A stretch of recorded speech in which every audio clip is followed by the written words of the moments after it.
For today's video mga kapares, samahin niyo naman ako magluto sa ating pananghalian. Kaya bago tayo pumasok ng trabaho ay magko-content muna tayo. At meron din tayong pinagkakaabalahan at kahit papaano ay meron din tayong kinikita kahit paunti-unti.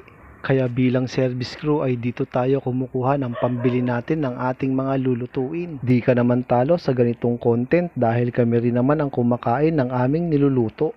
Bali, ang lulutuin nga pala natin ay nabili ko sa palengke. Meron tayong hipon, meron din tayong laing.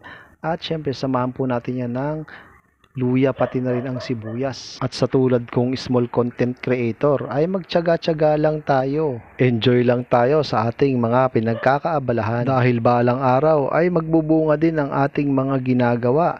Kaya shoutout po sa ating mga followers, mga subscribers namin sa YouTube channel, sa mga nag-share po ng aming mga video. Maraming salamat po sa inyong suporta.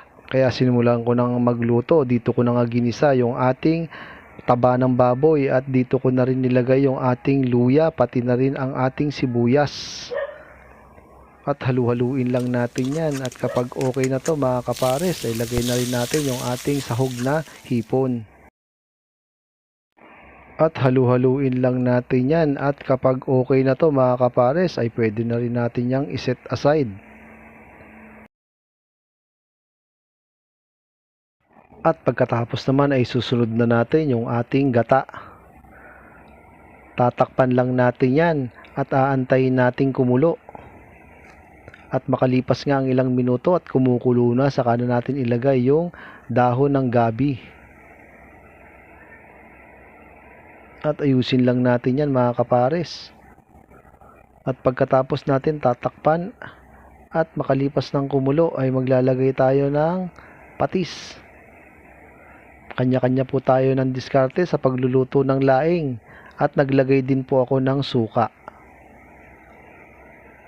At sabay sili, yan, sa mga gusto ng mas maanghang.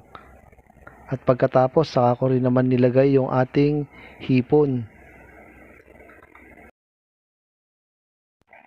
At saka naman naglagay tayo ng pamintang durog. At tinakpan ko ulit yan mga kapares.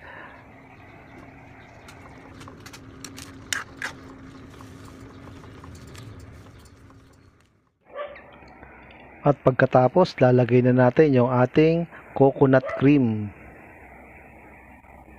At pakukuluin po natin yan ng ilang minuto. At makalipas nga ang ilang minuto, ito na, luto na ang ating ginataang laing na may hipon. Mangantayon mga kapares.